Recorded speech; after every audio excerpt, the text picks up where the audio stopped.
Bonjour ou bonsoir, selon l'heure à laquelle vous nous regardez. Je suis votre chroniqueuse audio et animatrice de podcast à l'ODJ Média. Aujourd'hui, j'ai le plaisir de vous lire fidèlement une chronique signée Azedine Benani, intitulée Café IA.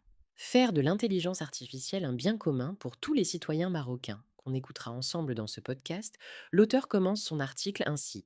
Depuis plusieurs mois, les cafés IA que j'organise à Rabat rencontrent un succès croissant. Ce succès ne relève ni de l'effet de mode, ni de la curiosité passagère. Il traduit une attente profonde, largement partagée, celle de citoyennes et de citoyens marocains qui souhaitent comprendre, questionner et s'approprier l'intelligence artificielle sans intimidation technologique, sans exclusion sociale et sans discours élitiste.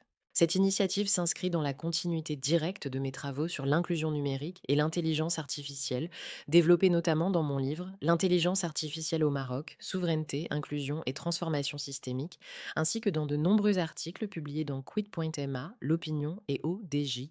J'y défends une conviction constante. L'intelligence artificielle ne doit pas être réservée à quelques experts, grandes entreprises ou institutions. Elle doit devenir un sujet de compréhension collective, de débat citoyen et d'appropriation sociale. L'IA est avant tout un enjeu de société. Au Maroc, comme ailleurs, le débat sur l'intelligence artificielle reste encore trop souvent confiné à des cercles restreints. Pourtant, elle transforme déjà le quotidien des citoyens. Travail, éducation, administration, santé, accès à l'information, culture. Ne pas associer les citoyens à cette transformation, c'est prendre le risque d'un nouveau fossé numérique plus profond encore que celui d'Internet.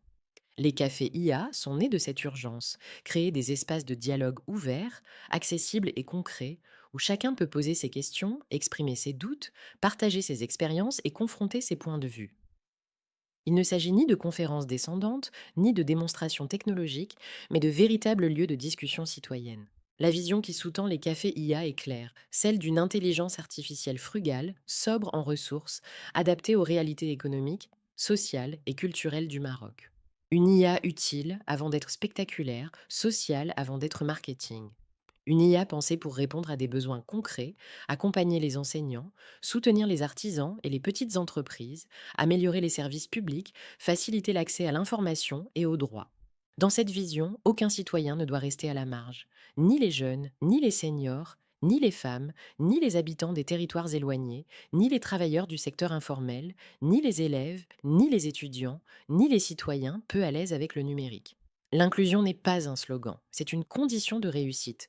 Les cafés IA participent à cette dynamique en redonnant aux citoyens leur place légitime dans le débat sur l'intelligence artificielle. Ils contribuent à construire une culture numérique partagée, fondée sur la compréhension, l'esprit critique et la responsabilité. Les cafés IA ne prétendent pas résoudre tous les défis liés à l'intelligence artificielle.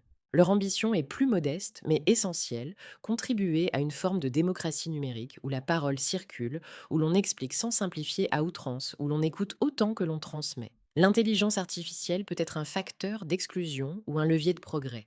Le choix n'est pas technologique, il est social, culturel et politique. Avec les cafés IA, mon ambition est de contribuer, à mon échelle, à une intelligence artificielle marocaine inclusive, souveraine et humaine.